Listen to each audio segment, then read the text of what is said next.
Hello, this is a video about meiosis. It is a topic in Unit B5 in OCR Gateway specification. What is meiosis? It's how gametes, so egg or sperm cells, are made. So egg and sperm cell have to be made in your body. Okay, so that process we call meiosis includes two main divisions that you need to know about. It's also different to mitosis because it doesn't produce identical cells.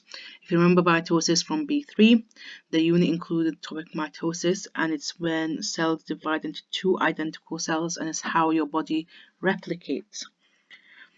Now, where does meiosis happen? Meiosis happens in the reproductive organs in the body, and that will include testes and ovaries. The first stage before the two divisions I need to learn about is DNA duplication.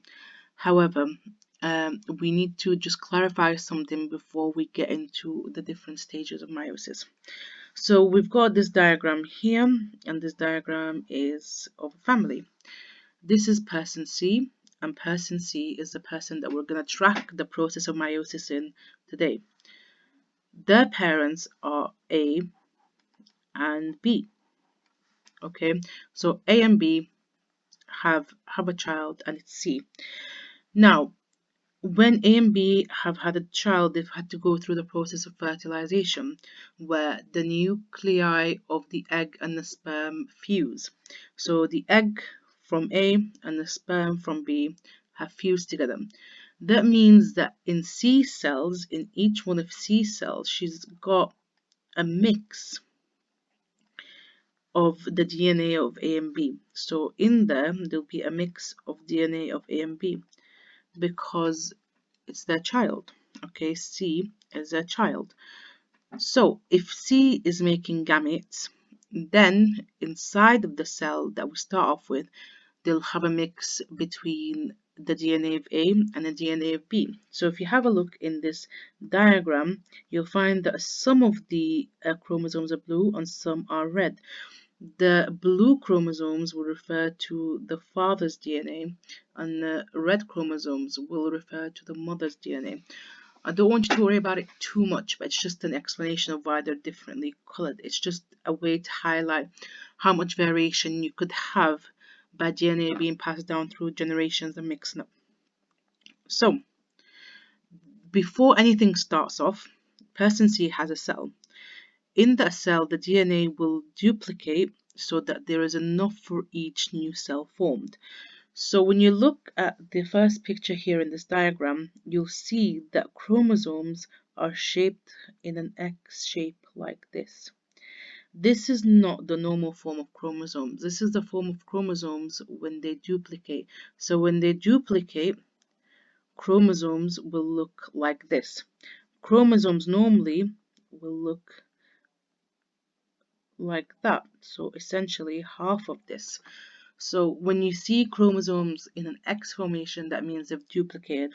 So the first diagram shows you that the DNA in person C's cell has duplicated. Why is DNA duplication important? It's important so that there is enough for each new cell formed. And that's a really common exam question. You need to be able to answer that. So the exam question usually is phrased, why is it important that DNA duplication happens before meiosis or mitosis? And the answer will be so there is enough DNA for each new cell formed. In mitosis, sometimes there's an extra step to the answer, and you need to say so that the daughter cells can be identical. Now, we're going to move on to the first division. So what happens in the first division? The chromosomes line up in pairs in the middle of the cell. So that's still being shown to you in the first diagram here. The chromosomes have duplicated and they've lined up in the middle of the cell. What happens after is that the chromosome pairs, so each pair will get pulled apart into their own respective cells. So if you have a look here, it's like a line has been drawn between these two rows. If you look at each cell, you'll see they're not identical. And that's the point I was trying to make earlier. Meiosis is different than mitosis because meiosis doesn't produce identical cells. it produces cells that are different from each other, but mitosis produces cells that are exactly the same. You can see here, and this is why it's really important to have them color coded like this. You'll see here that this person has 3 red chromosomes and 1 blue chromosome. Well, I refer to it as a person, but it's a cell. And this cell has 3 blue chromosomes and 1 red. So they're not going to be identical. Remember, the blue ones came from person C's dad's DNA, and the red ones came from person C's mum's DNA. Remember, this is person C, and their mum and dad are A and B, and person C has a mixture of both of their genes. Now, we move on to the second division. What happens in the second division is that the chromosomes line up in the middle of the cell. Again, as shown in this diagram, so those little X's that you saw,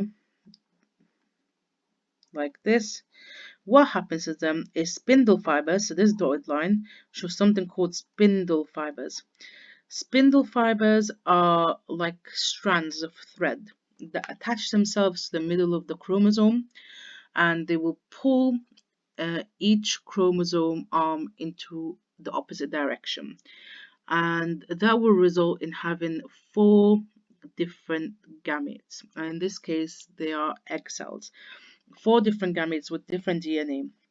If you have a look at these two, each one of them have 3 blue arms and 1 red arm. Here, you've got 3 red arms and 1 blue arm.